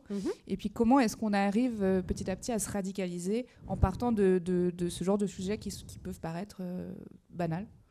C'est la technique du pied dans la porte, c'est-à-dire qu'on commence sur des thèmes qui en fait peuvent parler à énormément de monde parce que c'est des questions aussi très existentielles, avoir plus confiance en soi, peut-être vouloir changer un peu physiquement, prendre de la masse musculaire, vouloir draguer, c'est des questions particulièrement à l'adolescence qui sont très très centrales. Et en fait, c'est des contenus qui parfois vont se présenter comme très virulents envers les femmes. D'autres vont se présenter comme parfaitement inoffensifs. Et c'est toujours pareil, l'algorithme comprend qu'il y a une possibilité de radicalisation de contenu et d'aller vers des contenus qui sont potentiellement beaucoup plus niche et beaucoup plus hardcore également. Et ce qui fait qu'il y a aussi des contenus, par exemple, si on prend le fitness, par exemple, il n'y a rien de mal à vouloir aller à la salle de sport et se dessiner des gros biceps. Mais à partir du moment où cette volonté, elle s'ancre dans une volonté de domination du corps des autres, et notamment du corps des femmes, là, on peut tomber dans quelque chose de radicalisation. Par exemple, un contenu qui dit « je vais t'apprendre quel exercice faire pour devenir un vrai bonhomme, un vrai mec ». Vous voyez, toute cette idée de vrai bonhomme, vrai mâle alpha, le mâle alpha aussi, bien sûr. Si vous voyez un loup quelque part, une image de loup ou de lion, il faut fuir. Il faut quitter, bloquer le contenu et partir. Mais voilà, ça fait partie des choses qui sont dans un imaginaire aussi. En fait, c'est un imaginaire de la masculinité et un imaginaire d'une masculinité fantasmée, hégémonique, qui serait celui d'un mâle dominant, un mâle alpha. Alors ça voudrait dire qu'il y a plein de mâles alpha, ce qui en zoologie n'est pas très exact, mais bon, bref. Mais en tout cas, voilà, c'est pour ça certains contenus peuvent ne pas en avoir l'air. Par exemple, si on prend le jeu vidéo, étant une très grande gameuse, on a le droit de critiquer des jeux vidéo en disant mais moi je les ai pas aimés pour telle raison. Mais quand on commence à dire ah c'est à cause du wokisme qui mettent des femmes qui sont pas sexy et qui sont pas en mini armure dans mon jeu vidéo, c'est à cause des féministes. Vous voyez un petit peu la nuance, on peut tomber là-dedans. Le truc c'est qu'en fait quand on a 14-15 ans, vu l'abondance de contenu dans lequel les ados vivent aussi, il n'y a peut-être pas forcément le temps de se poser et d'analyser ce type de contenu. Le temps nous manque en fait. Et c'est pour ça qu'on est dans une économie de l'attention aussi. Et donc ces influenceurs masculinistes, donc oui on va rester au masculin parce que c'est majoritairement des hommes, même si on verra après qu'il y a aussi des femmes. Oh oui. On connaît donc Alexis Chance, tu parlais du Raptor, il y a aussi Papacito, mais le roi des influenceurs masculins c'est Andrew Tate. Oh oui. Donc on le connaît assez peu en francophonie, mais il faut savoir qu'il a plus de 10 millions d'abonnés. J'avais mis X, mais apparemment, je veux dire Twitter. Je refuse, mais non, mais c'est personnel, là, tu peux dire X. Mais... Il a plus de 10 millions d'abonnés sur Twitter, donc c'est énorme. Ouais. Sur quelle corde sensible jouent ces influenceurs, et particulièrement Andrew Tate, pour construire de telles communautés? Je pense qu'ils jouent sur plusieurs cordes. La première, c'est celle de tous les influenceurs que celle de l'appel au rêve. C'est-à-dire que le principe même de l'influence, c'est de vendre des produits et de vendre une vision rêvée et romancée de sa propre vie. C'est pour ça que même si on sait que ces contenus sont faux, on adore regarder des influenceurs, influenceuses qui ont une super vie peut-être à Dubaï ou qui montrent, je sais pas, du restock de placards parce que c'est hyper satisfaisant. Enfin, et on a beau savoir que c'est faux et que c'est mis en scène, ça peut être très rassurant. Je pense que déjà, il y a cette illusion aussi de beaucoup d'influenceurs masculins de vanter une vie, j'ai envie de dire, d'hommes cisgenres hétérosexuels hégémoniques. On a des gros bras, on a plein de femmes autour de soi, des grosses voitures de sport et une Rolex au poignet. Ça paraît très cliché, mais ça peut attirer aussi énormément de gens. Je pense que l'autre corde sensible, c'était très intéressant dans le baromètre, il y avait cette idée de la perception et du fait il y a 25% des hommes qui, depuis MeToo, ils savent pas ce qu'ils peuvent faire ou non. Je pense que face à ce sentiment peut-être d'incompréhension ou en tout cas de confusion, des hommes comme Andrew Tate et ces masculinistes viennent donner des réponses simplistes à des questions complexes. Et comme certains jeunes hommes ne se sentent pas accompagnés, entre guillemets, dans cette question de l'égalité ou n'ont pas du tout envie de s'y intéresser, c'est beaucoup plus simple d'écouter un influenceur très riche, très puissant, très célèbre qui va venir dire c'est pas ta faute, c'est la faute des féministes, c'est la faute des woke, c'est la faute du mouvement LGBT, etc., etc. Et je pense qu'il joue vraiment là-dessus dans un petit sentiment d'insécurité parce que l'égalité, ça demande de remettre en question ses privilèges, ça demande de remettre en question ses pratiques, sa manière de penser. Et pour certains, c'est un trop gros effort. Et pour certains, c'est pas à l'ordre du jour ou c'est peut-être trop compliqué. Et donc, du coup, on a des influenceurs qui viennent dire mais non, sois un vrai bonhomme. Et c'est comme ça que tu vas avoir plein de meufs et que tu vas pouvoir aussi gagner plein d'argent parce qu'il faut pas oublier que ça reste des influenceurs qui vendent des produits, des formations et qui veulent gagner de l'argent, etc., etc. Et Andrew Tate, là-dessus, il est dans cette lignée-là. Et c'est aussi une vision politique. Avant, il était en Roumanie parce qu'il attendait son procès pour viol en réunion et pour trafic d'êtres humains. Voilà, grâce à Donald Trump, maintenant, il est revenu aux États-Unis. Voilà. Et c'est très clair qu'il va se lancer en politique d'ici quelques mois. Enfin, pardon, hein, désolé de foutre la mauvaise ambiance, mais ça fait partie des grands amis de Elon Musk, donc patron de X. Et comme il est américano-britannique, à mon avis, il va au moins tenter de devenir Premier ministre au Royaume-Uni. Ça paraît assez clair là-dessus. Il l'a annoncé. Il l'a annoncé, ouais. Il a créé son parti. Je sais plus comment s'appelle son parti, mais c'est encore un nom un peu pourri, là, de crypto-monnaie. Mais voilà, on va là-dessus parce que c'est un modèle de société aussi. C'est pour ça, moi je dis, depuis le livre est sorti en 2023, ça commence à dater maintenant. C'est pas juste des niches de mecs sur Internet qui sont en colère. C'est comme on vous le disait très bien, c'est une fascisation du monde, c'est une vision politique aussi. C'est trouver des failles chez des jeunes hommes qui ne sont pas forcément politisés outre mesure pour les ramener du côté du fascisme. Parce que la question du sexe, la question de la confiance en soi, la question du couple, la question de la virilité et de la masculinité par rapport aux autres hommes les attire vers le fascisme. Et c'est clair et net. Malheureusement, il suffit de regarder même nos dernières élections en France, là. Vraiment. Il se passe quelque chose là-dessus, quoi. Comme tu disais, c'est un phénomène politique. Et d'ailleurs, il y a 45%, il y a une étude qui montre qu'il y a 45% des jeunes hommes entre 16 et 24 ans qui ont une opinion positive d'Andrew Tate. Donc, malgré ces mises en examen pour viol. Mais les femmes, elles mentent, tu le sais. Voilà. Elles veulent de l'argent du top J. Voilà, et donc là, il est de retour aux États-Unis. Et donc, il y a plusieurs enquêtes journalistiques qui montrent que l'administration Trump n'est pas pour rien dans cette extradition. Est-ce que toi, tu as observé justement un effet Trump sur l'accélération des mouvements masculinistes depuis son investiture ? Ouais, absolument. Ça avait déjà été le cas pendant le premier mandat de Trump, à partir de 2016. Ce qu'il faut savoir, c'est que ce qui se passe aux États-Unis, en Amérique du Nord, ne m'est jamais plus de quelques années arrivé en Europe. En 2013, aux États-Unis, il y a eu une grande campagne de cyberharcèlement envers des femmes et des minorités de genre dans l'industrie du jeu vidéo, qui s'appelle le Gamergate. Ça peut paraître anecdotique parce que peut-être que ça ne vous intéresse pas, le jeu vidéo, mais ça a permis à toute l'extrême droite américaine de se structurer. Et toutes les personnes qui étaient impliquées dans ce cyberharcèlement de masse de femmes dans le milieu du jeu vidéo ont été conseillers de Trump en 2016.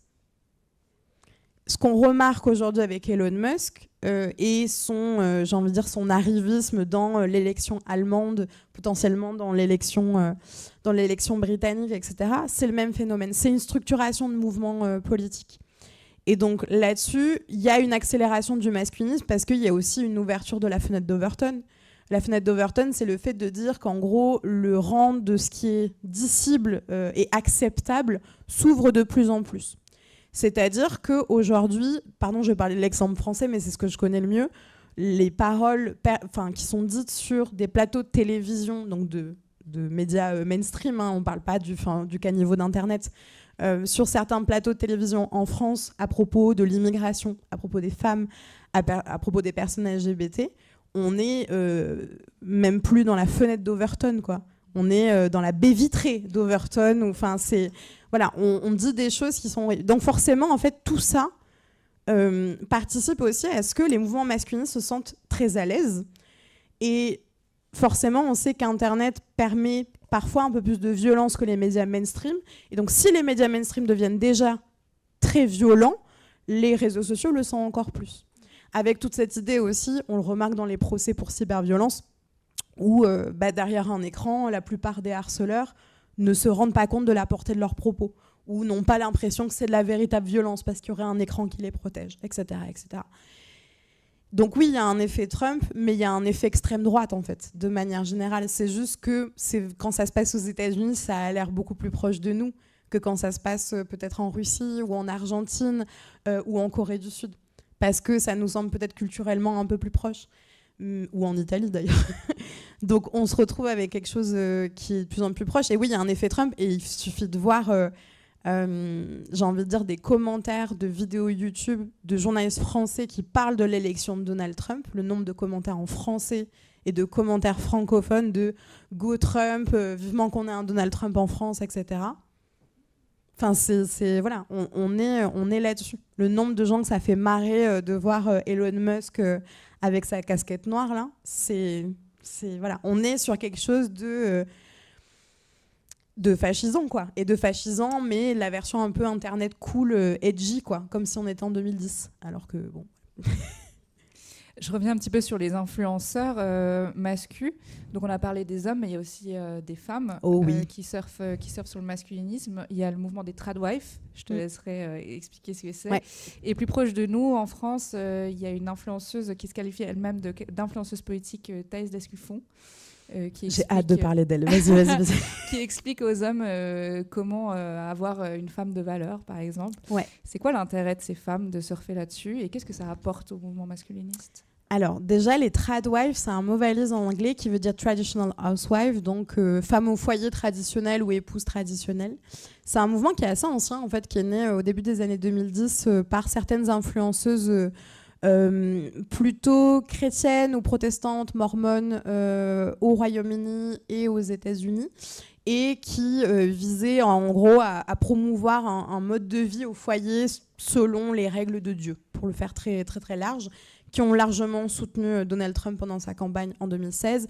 Notamment, elles avaient détourné son slogan en disant « Make Housewife Great Again ». Voilà, elles sont formidables, vraiment. Aujourd'hui, avec des plateformes qui évoluent, elles sont très présentes, sur TikTok notamment.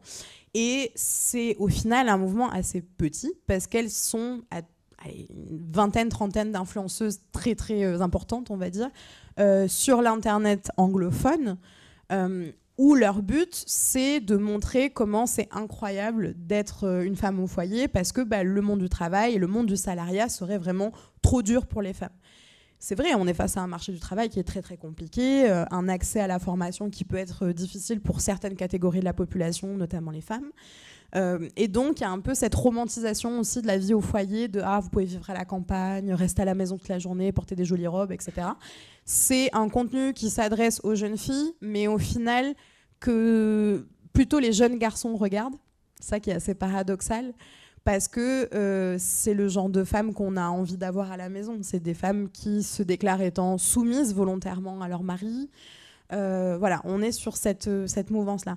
Il y a des tradwives un peu partout, notamment en Inde, c'est des contenus qui marchent de fou. Voilà, j'ai appris ça il n'y a pas longtemps, parce qu'il y a des contextes sociopolitiques aussi. C'est un mouvement qu'on a beaucoup moins en francophonie, mais parce que les femmes de droite et d'extrême droite en francophonie ne sont pas dans la même obédience. C'est-à-dire qu'elles sont moins religieuses au sens mormone et protestante, et voilà, mais elles vont être plus dans une extrême droite radicale, peut-être royaliste, peut-être en France du côté de mouvements néo-nazis, de mouvements racistes et xénophobes, etc. Dont Thaïs Descuffon. Thaïs, alors... Thaïs Descuffon, si vous ne la connaissez pas, c'est une jeune femme qui est blonde aux yeux bleus, qui est très, très jolie, qui est influenceuse politique depuis 2021. Avant ça, elle était porte-parole du groupuscule Génération Identitaire, qui a été, oui, rien que le titre, vous avez compris de quoi on parle, qui a été dissous en 2021 par notre ex-ministre de l'Intérieur, Gérald Darmanin. Voilà, hypocrite, mais bon, rigolo. Le mouvement a été dissous, c'était un mouvement notamment qui s'occupait de se mettre à la frontière entre la France et l'Italie pour ne pas laisser rentrer les migrants et les demandeurs d'asile sur le sol français. Voilà, il y a des gens qui ont des dimanches plus intéressants que d'autres, voilà. Et notamment qui s'était illustré pendant la marche en soutien à la famille d'Adama Traoré à Paris, en montant sur les toits de Paris avec une grande banderole avec marqué « Les vies blanches comptent ». Voilà, c'est elle, c'est Thaïs, voilà, elle était porte-parole de ce mouvement-là, donc très tôt a grandi dans ces milices en fait d'extrême droite. Depuis que ça a été dissous, 2021, elle s'est lancée en tant qu'influenceuse politique sur les réseaux sociaux. C'est l'une des masculinistes les plus suivies de France. Et c'est une femme d'extrême droite. Son intérêt, c'est que c'est une femme qui parle aux hommes et qui dit des choses très très misogynes et qui va dire notamment une femme, si elle a trop de partenaires dans sa vie, elle n'est plus capable de s'attacher émotionnellement, etc. Elle dit des choses qui sont factuellement fausses. Elle sait que ce qu'elle dit est faux, pour l'avoir eu en interview. Mais son but, c'est vraiment l'exemple de la post-vérité, hein, voilà toutes ces théories-là, c'est tant que ça fait du bruit, tout forme de buzz et du buzz et sert à sa notoriété. C'est une femme qui essaye d'atteindre les médias classique et traditionnelle. Elle a notamment failli être dans la nouvelle émission de Cyril Hanouna sur Europe 1. Même Europe 1 a dit qu'elle était trop raciste. Donc voilà, c'est un peu drôle quand même. Désolé Thaïs. Voilà. Et donc elle continue son activité militante sur Internet et elle touche en fait vraiment un public jeune et masculin qui se dit que, puisque c'est une femme comme elle, une femme jolie, voilà, c'est un peu aux antipodes de la caricature qu'on se fait de la féministe aux cheveux bleus avec des poils sous les bras, vous voyez ce que je veux dire. En fait, puisqu'elle le dit, c'est que ça doit être vrai. Toutes les femmes devraient penser comme ça. Toutes les femmes devraient être persuadées, en effet, qu'il faut se réserver pour le mariage, voilà. Et donc, elle jouit en fait de ça pour essayer d'une part, de vendre ses formations, de vendre des produits, etc. Et d'autre part, d'attirer des jeunes garçons sur ces thématiques-là, du couple, de la sexualité, etc., vers l'extrême droite. Des jeunes qui seraient pas forcément, qu'on n'imaginerait pas forcément voter pour l'extrême. Par exemple, elle est très très amie avec Alexis Chen, qui est donc un autre influenceur masculiniste, mais qui est un homme noir. Et on pourrait se dire, c'est un peu contradictoire, sachant qu'elle est très très raciste quand même. Sur cette question de la sexualité des femmes, de la vision des femmes, ils sont très très similaires. Du coup, ils font des vidéos ensemble. Et donc, il y a ce rapprochement, cette porosité idéologique un peu absurde de ramener un public qui potentiellement va s'identifier en plus à Alexis Chen, donc peut-être des jeunes racisés, des quartiers populaires, etc., vers l'extrême droite, à travers cette idée des femmes, du couple, de la sexualité, etc., etc. C'est comme ça que l'extrême droite grandit aussi, c'est en trouvant des jeunes garçons qui sont prêts à tout pour accéder à la sexualité. C'est triste, hein, mais c'est ce qu'on observe actuellement en France aussi. Et donc, ce contenu masculiniste, alors là, on parle d'influenceurs masculins qui font des vidéos ensemble, ça paraît un peu abstrait comme ça. Mais ce que tu expliques dans ton livre, c'est que ces contenus-là, ils ont des effets concrets dans la vraie vie. Tu dresses un très bon état des lieux de la violence masculiniste entre féminicide, attentats masculinistes, il y a tout un spectre. Est-ce qu'il y a une prise de conscience politique de l'impact du masculinisme en ligne en Europe ? Et est-ce qu'on a des est-ce qu'il y a des volontés de régulation ? Alors, sur la prise de conscience, compliqué. La Suisse, oui, vous faites des efforts, bien joué. Vraiment, vous êtes les seuls en Europe à faire des trucs, donc bravo la Suisse. Je sais que la Fed Paul a notamment classé les incels comme des personnes à suivre. Donc les incels, ce sont c'est cette communauté de jeunes hommes en ligne qui n'ont pas accès à la sexualité, qui blâment les femmes pour ça et qui sont surreprésentés dans les cas d'attentats masculinistes, notamment en Amérique du Nord, mais aussi en Europe. La Suisse fait des choses. En France, c'est politique de l'autruche. Alors même que cette dernière année, on a au moins 3 cas de tentatives d'attentat ou de tentatives de féminicide pour cause masculiniste, avérées, médiatisées. Ça n'a pas l'air d'être... voilà, on n'a pas l'impression d'avancer là-dessus. En fait, ce qu'on remarque sur la question de l'antiterrorisme et de la prévention de la radicalisation, c'est que moi, j'ai la sensation que la misogynie n'est pas prise comme raison nécessaire pour attaquer quelqu'un. La misogynie ne serait pas une raison suffisante pour commettre un attentat. Plein d'autres raisons le seraient, mais on a du mal encore à... Souvent, en plus, c'est des attentats qui sont commis par des hommes seuls, qui vont pas être forcément revendiqués par une organisation. C'est pas les incels qui vont faire un communiqué en disant « Haha, on revendique cet attentat ». Souvent, ils laissent des manifestes en ligne, mais souvent, il y a des raisons politiques qui sont très claires et très exprimées. Mais cette volonté politique d'attentat, elle est écartée au profit d'une analyse psychiatrique. Et souvent, quand la personne qui commet l'attentat ou l'attaque est un homme blanc. On va parler de loup solitaire, on va parler d'un mec qui a pété un plomb, on va parler de quelqu'un qui aurait des problèmes psy, etc. Alors peut-être, mais la raison politique est aussi évidente. Donc là-dessus, il n'y a pas beaucoup de choses qui se passent. Nous, ce qu'on fait en tant qu'universitaire, en tant que journaliste, c'est de traquer un petit peu ces cas-là et de voir comment ils sont traités par la justice et les forces de l'ordre aussi, parce que c'est ça qui est important. Notamment en France, l'année dernière, à côté de Bordeaux, il y avait un homme qui a été arrêté parce qu'il prévoyait de faire un attentat pendant le passage de la flamme olympique à Bordeaux. C'est un homme qui est ressorti libre. Il est passé en comparution immédiate le lendemain, mais il n'a pas dormi en prison. On parle de quelqu'un qui comptait poser une bombe. Enfin voilà, moi ça me paraît dément en fait comme voilà, je sais que là il y a pas très très longtemps à Annecy, il y a un jeune homme qui s'est filmé sur TikTok en disant je vais sortir dans la rue et tuer des femmes avec un couteau.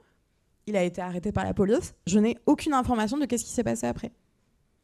Et en fait, il y a aussi cette problématique de comment on suit ces cas, comment on fait de la prévention aussi au niveau juridique, etc. Et comment on fait en sorte qu'il y ait aussi une sensibilisation du côté des forces de l'ordre, du côté de la justice, etc. C'est bien de le faire avec les profs, mais il faut le faire au niveau de toute la société aussi. Donc là-dessus, il n'y a pas beaucoup de choses. Au niveau de la régulation sur les réseaux sociaux, comme vous pouvez le voir, Mark Zuckerberg fait du MMA, donc il n'a pas le temps pour faire autre chose. Donc on a beau avoir des lois européennes, on n'a pas trop l'impression que ça bouge. Donc là-dessus, j'ai la sensation, et excusez-moi d'être pessimiste, qu'on est assez démunis à ce niveau-là, tant qu'il n'y a pas des politiques publiques qui sont mises en place au niveau de la justice, des forces de l'ordre, des universitaires, qu'on donne aussi de l'argent pour la recherche sur ce qui se passe en fait dans ces réseaux-là, en ligne et hors ligne. Voilà. Et au-delà de la prise de conscience des institutions collectives et politiques, tu parles aussi beaucoup de l'importance de l'éducation, notamment aux médias, mais aussi de l'importance de l'éducation sexuelle et affective. Pourquoi c'est central ? Je pense que l'éducation aux médias et l'éducation à la vie relationnelle, affective et sexuelle, elles vont main dans la main. Parce que je pense pas qu'on puisse parler à cette génération-là qui a grandi avec Internet d'amour, de relations, de sexualité, sans parler des fausses informations qu'ils voient sur Internet. Et on ne peut pas parler d'Internet et d'éducation numérique sans parler de genre et de sexualité. Parce que ça arrive forcément à un moment ou à l'autre. Du coup, je ne sais pas comment c'est en Suisse, mais je sais qu'en France, on est censé avoir une loi, en tout cas, de 3 séances par classe et par an d'éducation à la vie relationnelle, affective et sexuelle. L'éducation aux médias, par contre, elle n'est pas obligatoire. Et souvent, c'est 2 heures sur toute la scolarité. Des fois, je fais des projets avec des classes, mais ça dure quelques mois, et puis voilà, c'est assez accessoire. Et donc, je pense qu'il y a un vrai travail sur l'éducation de manière non condescendante, sans jugement, parce que je pense que dire à des ados ce que tu regardes, c'est nul, ça ne fait pas changer quelqu'un. Par contre, ouvrir la discussion sur « Ah, tu regardes ces contenus-là », même si c'est des contenus masculins, ça peut faire peur en tant que parent. mais de dire ah tu regardes ces contenus-là, ok, pourquoi ça te plaît, qu'est-ce que ça t'apporte, est-ce que ça te fait rire, ok, mais il y a peut-être d'autres créateurs de contenu qui peuvent te faire rire sans que ça dénigre les femmes. Se rendre compte aussi de la portée de ces contenus masculins. Moi, ce que je dis souvent, c'est que bien sûr, tous les ados qui regardent du contenu masculiniste, ils vont pas prendre une calache et ouvrir le feu dans une école. Mais certains vont peut-être se sentir autorisés à mettre main aux fesses à une collègue de bureau ou à forcer sa copine à des actes sexuels non consentis. Parce que c'est des contenus qui légitiment la violence envers les femmes, qui légitiment aussi la compétitivité des hommes entre eux, qui, je pense, n'amènent pas à des relations très saines avec soi-même et avec les autres.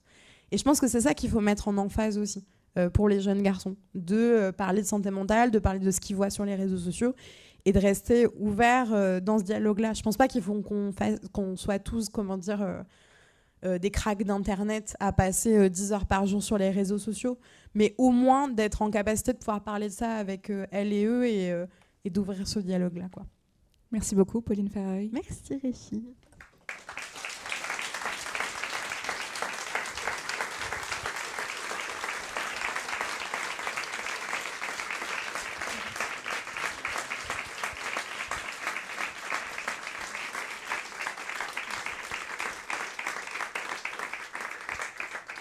Alors, on a un groupe d'étudiants d'Amnesty International de l'UNIGE. Je ne sais pas où ils sont, s'ils peuvent se manifester. Ah, vous êtes là.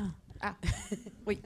Donc, qui ont préparé, je vais déjà les présenter. Donc, le groupe d'Amnesty International de l'UNIGE existe en tant qu'association étudiante de l'Université de Genève pour promouvoir les droits humains par le biais de différentes thématiques et sensibiliser les étudiants pour leur apprendre à connaître comment défendre leurs droits, notamment dans les diverses mobilisations. Du coup, je lui donne la parole pour les questions. Merci beaucoup. Bonsoir. Déjà, merci beaucoup pour votre travail et votre intervention. En tant que co-coordinatrice au sein d'Amnesty International à l'Université de Genève, j'ai été évidemment très souvent confrontée aux enjeux de mise à l'agenda de certaines thématiques. Pourquoi un sujet, par exemple la liberté d'expression, par rapport à d'autres sujets, peut-être les droits des femmes. Très souvent, on vient nous poser des questions. Pourquoi est-ce que vous avez choisi cette thématique et pas une autre? Pourquoi est-ce que vous parlez de migration et peut-être pas d'autres enjeux plus locaux? Donc on a essayé de varier, d'augmenter le nombre d'événements. On a essayé aussi de poser des questions, évidemment, à nos membres, à la société. On a les parents, même des fois, parfois, pendant les événements qui viennent sur les stands de bienvenue, qui viennent nous poser des questions, qui viennent discuter. Pourquoi est-ce que vous parlez de ci, pas de ça, de précarité et peut-être pas d'autres enjeux. Et donc on se pose beaucoup de questions et on se demandait est-ce que selon vous il y a quand même quelques manières peut-être d'aborder ces enjeux en préservant la liberté d'expression, qui est évidemment un des enjeux des droits fondamentaux, tout en favorisant le féminisme, en favorisant peut-être une approche qui n'est pas bisounours mais qui est plus inclusive, sans passer pour des personnes ridicules mais en étant en même temps engagées pour les droits humains. Est-ce que vous avez quelques conseils à nous donner et peut-être un regard un petit peu extérieur par rapport à cet activisme au sein de l'université? Ah, c'est intéressant. Je pense qu'il y a moyen d'être honnête sans être bisounours. Moi, c'est ma règle. C'est-à-dire que cette question de la liberté d'expression, on me l'a posée de fou, et en tant que journaliste aussi.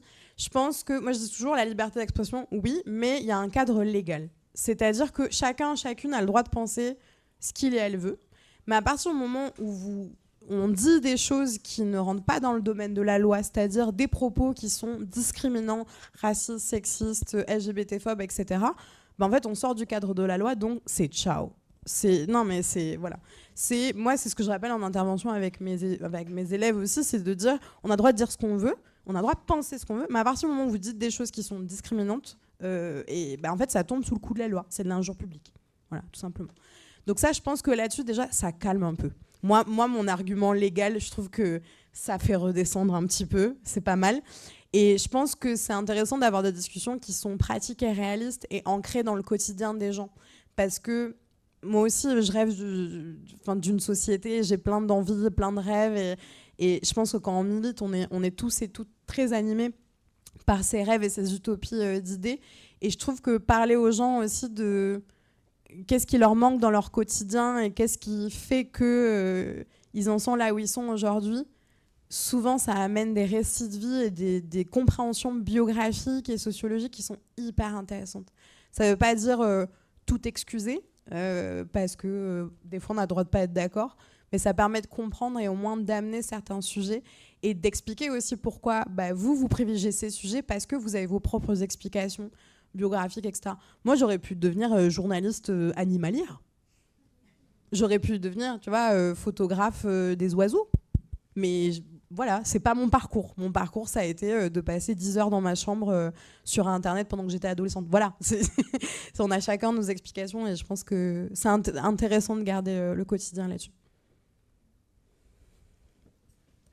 Bonsoir. Merci déjà à toutes les intervenantes pour cette superbe soirée très intéressante. Donc, avant de vous poser mes questions, je voulais revenir sur un point que je trouve important que vous avez dit par rapport aux tradwives. Je pense que personnellement, le problème avec le mouvement des tradwives, c'est moins le fait de promouvoir un mode de vie traditionnel, mais plutôt le discours shaming que souvent elles adoptent, qui consiste à dire que leur mode à vie à elles, c'est le seul qui pourrait être accepté, alors que le problème, ce n'est pas vraiment le mode, mais c'est plutôt de ne pas laisser le choix aux femmes de décider si elles aimeraient choisir un mode de vie plutôt à la maison ou au travail. Et ce qui est finalement le but du féminisme, c'est pas que toutes les femmes aillent travailler, mais de pouvoir choisir pour elles-mêmes si elles veulent le faire ou pas. Donc je ne sais pas si vous aviez déjà un commentaire. Mais absolument. Moi, je suis pour la question du choix. Et en fait, je pense qu'au-delà de juste cette question du choix, il y a le fait que promouvoir son mode de vie sur les réseaux sociaux, il y a une forme aussi... En fait, ce que les travailleurs font, c'est du prosélytisme. Dans le sens où c'est montrer, comme vous l'expliquez très très bien, qu'il y a un mode de vie qui est supérieur à un autre et vont avoir des discours de dire « Ah, mais ces pauvres femmes qui font carrière, qui travaillent et qui se plaignent à 40 ans de ne pas avoir d'enfants, ce genre de choses », c'est là où, en effet, il y a une problématique. Et le fait de le promouvoir, en effet, comme un mode de vie qui répondrait à toutes les problématiques du monde moderne. En effet, je pense que les femmes devraient pouvoir avoir le choix de faire ce qu'elles veulent et surtout d'avoir les moyens substantiels, financiers et pas que d'ailleurs, matériels, émotionnels, tout ça, pour pouvoir le faire et prendre ses décisions en toute conscience de cause. Oui, justement, aujourd'hui, c'est compliqué de faire survivre une famille avec un seul salaire, par exemple. C'est aussi une question à prendre en compte. Et donc, historiquement, chaque mouvement social de la part d'un groupe opprimé qui a voulu défendre ses droits face à un groupe social, disons, dominant, a provoqué un backlash. Donc, c'est une réaction naturelle. Mais aujourd'hui, la société influencée par les réseaux sociaux, qui est une nouvelle variante qui n'existait pas avant, et les réseaux sociaux donc influencent les jeunes et ils ont accès à des discours et des contenus très variés. Donc à ce sujet-là, vous l'avez déjà largement couvert, mais est-ce que vous pensez que spécifiquement la liberté d'expression sur les réseaux sociaux serait un couteau à double tranchant pour l'égalité des genres aujourd'hui? Et est-ce qu'il faudrait prendre des mesures, disons par exemple des mesures à une échelle nationale ou internationale pour essayer de limiter les discours agressifs? C'est une très bonne question sur l'histoire du double tranchant. En fait, le problème que j'ai avec ce truc de la liberté d'expression, c'est que tout dépend de qui utilise cette expression. Et que souvent, là, ces derniers temps, elle est mise dans la bouche des personnes les plus haineuses et les plus conservatrices pour pouvoir justement distiller des discours de haine et pour pouvoir dire des choses affreuses en ligne comme hors ligne. Donc, bien sûr qu'il y a cette question de la liberté d'expression, mais là encore, on a un cadre légal qui est très, très bien fait. Le problème, c'est qu'on est face, en effet, à des multinationales du numérique qui sont des entreprises, qui n'ont que leurs propres intérêts capitalistiques et que tant qu'on sera dans ce régime-là, il n'y aura pas de changement. On a vu au niveau de l'Union européenne des tentatives, notamment, je pense au Digital Services Act, qui est une loi européenne qui vise notamment à plus de modération sur les réseaux sociaux. Les réseaux sociaux, on dit ok, faites votre truc, mais on ne transmettra aucune donnée sur l'activité de modération qu'on a déjà faite. Donc en fait, on est face, même moi j'aimerais qu'il y ait des tentatives de régulation nationale, voire européenne, voire internationale. Mais ce qu'on constate, c'est que désormais, on est face à des multinationales au PIB, qui ont plus d'argent que certains pays, qui sont plus puissants que certains pays, et qui font plier n'importe quel gouvernement et n'importe quelle communauté d'États qui veulent s'y attaquer. Donc ça pose des vraies questions. Ça pose des vraies questions de est-ce qu'on devrait tous et toutes partir ? Est-ce que ça veut dire qu'on essaye de tromper l'algorithme en son sein ? Ça pose énormément de questions auxquelles je n'ai pas forcément les réponses. Mais je pense qu'il y a en tout cas une vraie sensibilisation à avoir sur le poids et le pouvoir en fait, de ces plateformes-là. Et où vont nos données personnelles, ne serait-ce que ça. Et qu'est-ce qu'on en fait là-dessus ? Après, moi, c'est des questions que je me pose énormément depuis quelques mois. Est-ce qu'il faut quitter Twitter ? Est-ce qu'il faut quitter Meta ? Et ça pose plein de questions au niveau de l'accès à l'information dans certaines communautés. Ça pose énormément de questions auxquelles je n'ai pas de réponse individuellement. Et je pense que c'est des questions qu'il faut qu'on se pose collectivement. On a terminé ? Non, moi j'ai une question, désolée. Bonsoir, merci beaucoup pour votre intervention. Je voulais revenir sur l'idéal du mâle alpha que vendent les masculinistes, avec se mettre tout nu et puis pousser des voitures. Voilà. Ça a marqué cette phrase, je sais pas pourquoi, c'est marrant. C'est fou. Justement, j'imagine que ça parle justement plus aux jeunes qui ne se sont pas encore vraiment créé une identité, mais peut-être que ça parle aussi à d'autres qui ont l'impression d'avoir un peu perdu ce que ça veut dire d'être un homme ou d'être masculin aujourd'hui, surtout depuis que les traits traditionnels masculins hégémoniques ont été remis en cause, pour le meilleur, mais ont été remis en cause, et du coup, on leur dit souvent renouer avec votre part féminine, etc. Mais peut-être, est-ce que vous avez l'impression qu'il manque, qu'il n'y a pas eu l'émergence de vraiment une alternative positive masculine une fois qu'on a débunk du coup la masculinité toxique, et aussi est-ce que c'est le rôle par exemple des mouvements féministes ou autres associatifs de lancer la discussion là-dessus et de trouver vraiment une alternative masculine positive et constructive, du coup sans partir non plus dans l'antiféministe. Non mais c'est intéressant, mais première chose à laquelle je vais réagir, je pense que c'est pas... c'est bon, on a travaillé les mouvements féministes là. Excusez-moi. Non, mais dans le sens où les militantes féministes, quand on regarde un peu les personnes qui s'intéressent aux questions de masculinité, en grande majorité, c'est des femmes. Et moi, ça me questionne quand même. Parce que c'est très bien, je pense qu'on est très bien placé pour observer aussi des stratégies oppressives, justement, en étant de l'autre côté de la barrière. Mais je pense que sur cette question de création de nouveaux modèles, c'est justement aux hommes de s'en emparer. Et moi, je suis pas pour un truc de dire il faut absolument que tous les hommes ressemblent à Timothée Chalamet.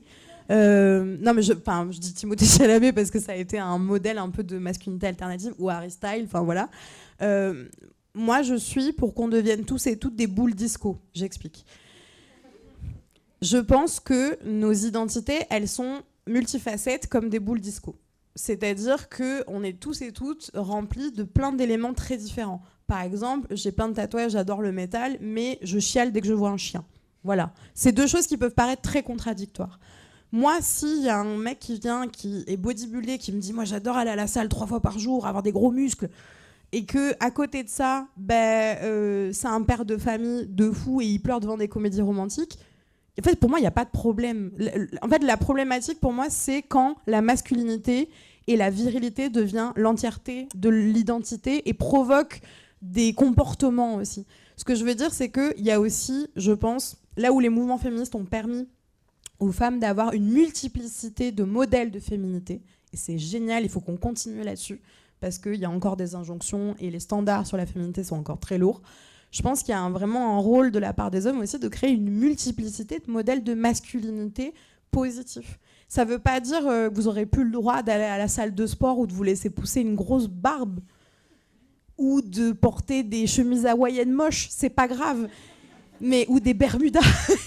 Mais ce que je veux dire, c'est que je pense qu'il y a vraiment plein de masculinités à inventer, mais je pense pas que c'est à nous de le faire. Et enfin, non, mais dans le sens aussi où c'est comme les enfants en fait. Si vous enfin, comment dire, pardon, j'ai perdu ma métaphore. Mais ce que je veux dire, c'est que on ne force pas les enfants à faire des choses. On sait très bien que ça marche pas. C'est à eux de créer aussi ça. Je dis pas que les hommes sont des enfants, d'accord ? Ne me faites pas dire ce que j'ai pas dit. Je vais me faire insulter sur Twitter après. Ce que je veux dire, c'est que je pense qu'en plus, ce serait encore plus beau que ça vienne des hommes. Et je sais pas vous, mais moi, j'ai des amis hommes. Pardon, c'était une petite blague. J'ai des amis hommes autour de moi et je suis fascinée de voir dans les amitiés masculines que j'ai, dans mes relations familiales, dans mes relations conjugales aussi parfois, la diversité des masculinités que je peux avoir. Et je trouve ça super beau, en fait, d'avoir des copains avec des grosses moustaches, mais qui adorent la disco et qui, en même temps, sont capables de monter des meubles. Enfin, je sais pas. Et parce qu'on est tous et toutes très différents et très diversifiés comme des boules disco. Et je pense qu'il faut aller vers cet objectif de devenir des boules disco. Voilà, c'est tout ce que j'ai à dire là-dessus. Ah non, pardon, j'ai trop parlé. On arrête avec les boules disco, d'accord. Est-ce qu'on Oui, on m'entend. Je reprends la parole juste 2 secondes pour vous dire qu'on peut continuer la discussion avec Pauline autour d'un verre. Et Pauline va aussi dédicacer son livre, donc qui est dispo en exclu en format poche. Dites-vous, juste fun fact, du coup, il sort jeudi, normalement en France, mais à Arnaud de la librairie Fahrenheit, qui est trop fort et forte, on pourra les applaudir. Ils ont réussi à les avoir en exclusivité en Suisse, donc il est sorti en Suisse aujourd'hui, avant la France. Et ouais, voilà. Bravo. Bravo la Suisse. Donc profitez-en et puis merci beaucoup à toutes et à tous d'être venus ce soir. Merci.